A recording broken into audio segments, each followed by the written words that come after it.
Bonjour mes amis, les énergies de la journée. Aujourd'hui, nous allons parler de la signification des mots. C'est-à-dire que chaque mot qu'on vous dit ou que vous prononcez ont une signification et elles vont vous induire vers le positif ou vers le négatif. Il se pourrait que soit vous, soit une personne en face de vous disent des mots qui vont induire un retard.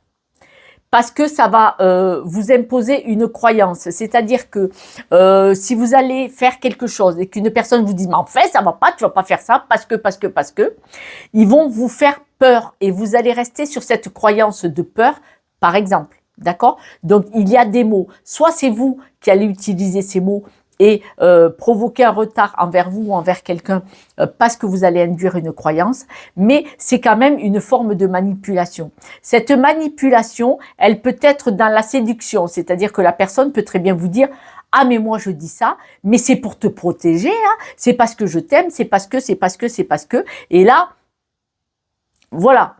Cette personne, elle dit ça parce qu'elle a quelque chose à y gagner, peut-être inconsciemment quelque part, d'accord? Il y a parfois dans nos vies des personnes qui ne veulent pas que vous ressuscitiez, vous deveniez une belle étoile très brillante. Pourquoi? Parce que ces personnes-là, quand elles restent en bas, sans le faire exprès, elles veulent que vous restiez en bas avec eux. Ce n'est pas méchant, ça fait partie de croyances limitantes de tout à chacun.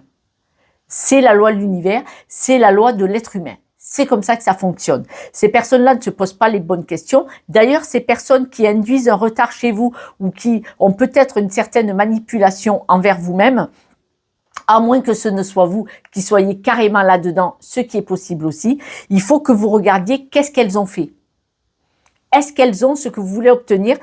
Où elles en sont, ces personnes? Si vous voyez que c'est quelqu'un qui végète dans une situation, un travail qui ne lui plaît pas, qui fait que se plaindre, qui est dans une maison, une location et qui dit « Oh, je perds de l'argent, j'ai pas les moyens d'acheter », eh bien, cette personne-là, elle vous empêche de réussir avec ses croyances limitantes.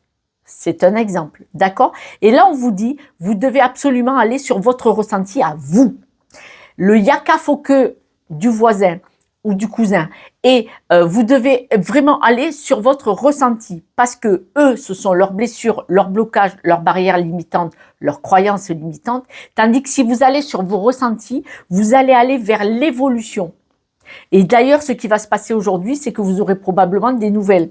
Les nouvelles, elles peuvent être écrites dans tous les domaines. Mail, courrier, SMS, d'accord ? Écoutez vos ressentis qui vont vous amener vers une belle évolution et ne vous faites pas manipuler par des paroles ou des personnes qui vous embobinent. Comme vous avez, tata, je t'aime. Ouais, c'est ça, ouais. D'accord?